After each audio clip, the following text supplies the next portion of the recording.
Hi guys, it's Vardha here. I hope your weekend is going well. Today I wanted to share a time management tip with you. Typically when I'm making a card and it involves either stamping or die cutting or glimmer foiling, I feel myself getting reluctant to switch techniques. So if I'm doing foiling, I'll go in that flow. If I'm doing die cutting, I'll go in that flow, kind of a thing.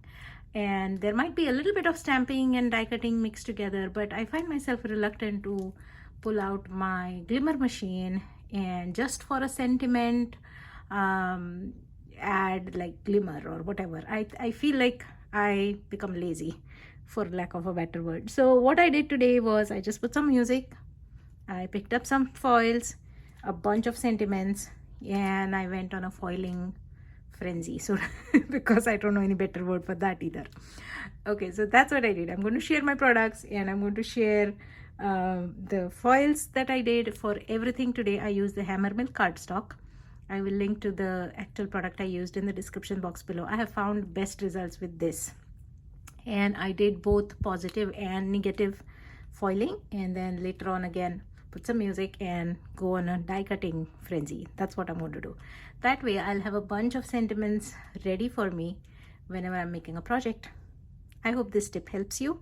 It's just like taking the assembly line concept, but when you're not in the mood to create a full-blown project, just use 15-20 minutes of time, get into the flow, do one thing, and prepare for a bunch of cards to come.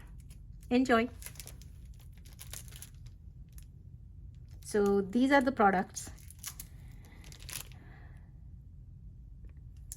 I'm surprised all my hot foils are from Spellbinders, but not really surprised. This is from their this month's club kit, the Glimmer foil kit.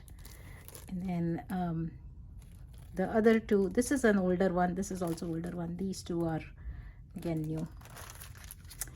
And I also used the Pinkfresh Studio solid plate, this guy here, very handy to make use of all the leftover foils and get amazing results. In fact, I was on a video call with my sister and she said she loves the negative one where it is more foil and less white better than the positive one. So whatever floats your boat, right? Okay, so here we go. These are the foiling panels I did. I cut everything to approximately 5.5 by 4.25. So just cut one cardstock into 4 parts and used each of them as a panel for foiling. This is the positive, this is the negative, again positive, and it's negative, and then one more positive, it's negative, and then last one, and it's negative. What I found was when I'm doing the negative, so where I'm just placing the foil and the solid foil plate, I get best results if I go back. So this is the one I did last. Go forward and then do one time reverse to ensure that some of these pieces are not missing. See what a big difference it makes. So this one missed a lot of spots, although most of them are away from my main sentiment, so to say, but here I got much better coverage. Something to keep in mind. I'm going to go clean it up, die cut it, and then put it in a standard Ziploc bag and use it on the cards to come. Final output. These are all the ones which have foil and white for the sentiment. Out of these I found a few that didn't foil exactly like how I wanted, so I'm just going to hold on to them for now, not destroying these, but just may not use them unless I figure something out. But these are all good ones. This is one. This is the second set.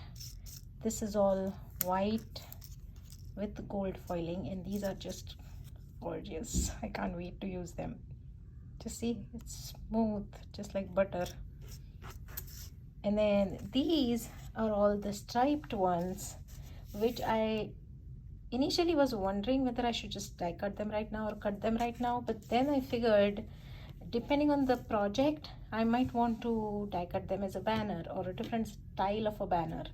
So something like these, which have the fish end on one side maybe, or even these.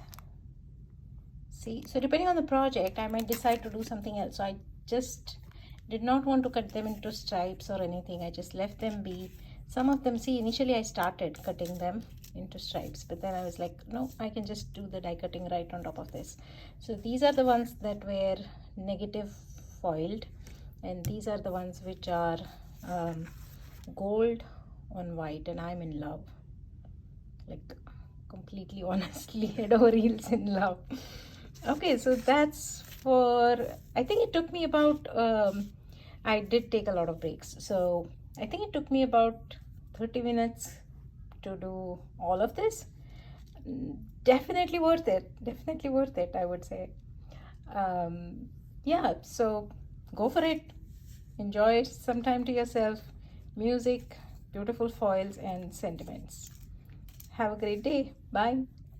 Oh, and sorry, I forgot one more thing. I'm going to store them as piles of individual separately. So this goes in one, this goes in another, and then with like the negative ones go together and the positive ones go together. That's how I'm going to store them, and you will see me use them as we go. Thank you so much for stopping by. I hope this tip helps you, and have a crafty day. Bye-bye.